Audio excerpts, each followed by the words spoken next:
Hey friends, some news from the I thought that was a dead product vertical this morning. Apple just dropped a new iPod Touch in the Apple Store.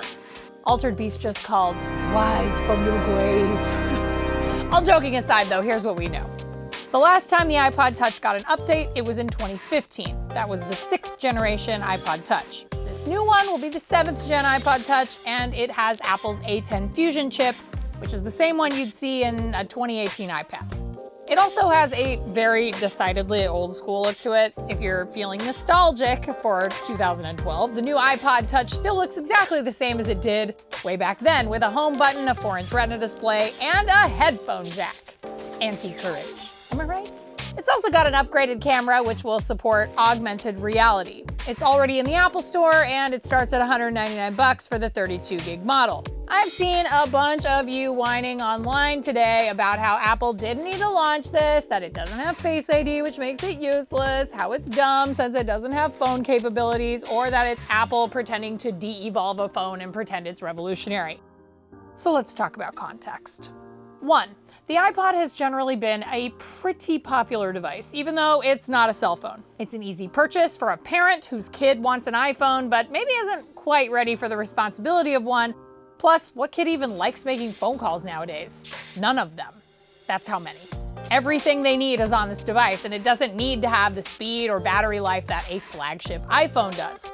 On top of that, a lot of companies use iPods for things like point-of-service machines, and updating the hardware would potentially be a massive headache for enterprise customers who just want that updated chip and no form factor updates. Fair enough. Also, Tim Cook didn't just roll out of bed last week and say, "Hey, let's update the iPod." I hope that's a good Tim Cook impersonation. I don't know. I'm sure that was a decision that came off the heels of various forecasts and whatnot.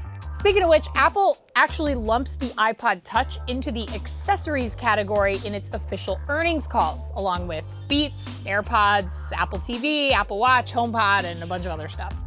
It is very possible, if not likely, that the choice to finally update the iPod comes on the heels of good but not gangbusters iPhone sales.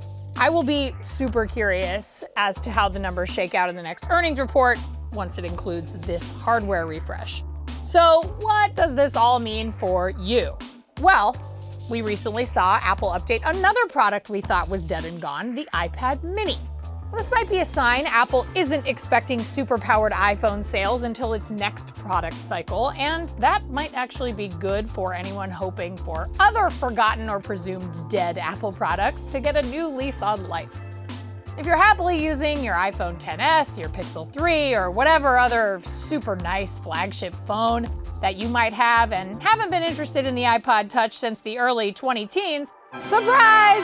This CPU bump will continue that tradition and mean absolutely nothing to you.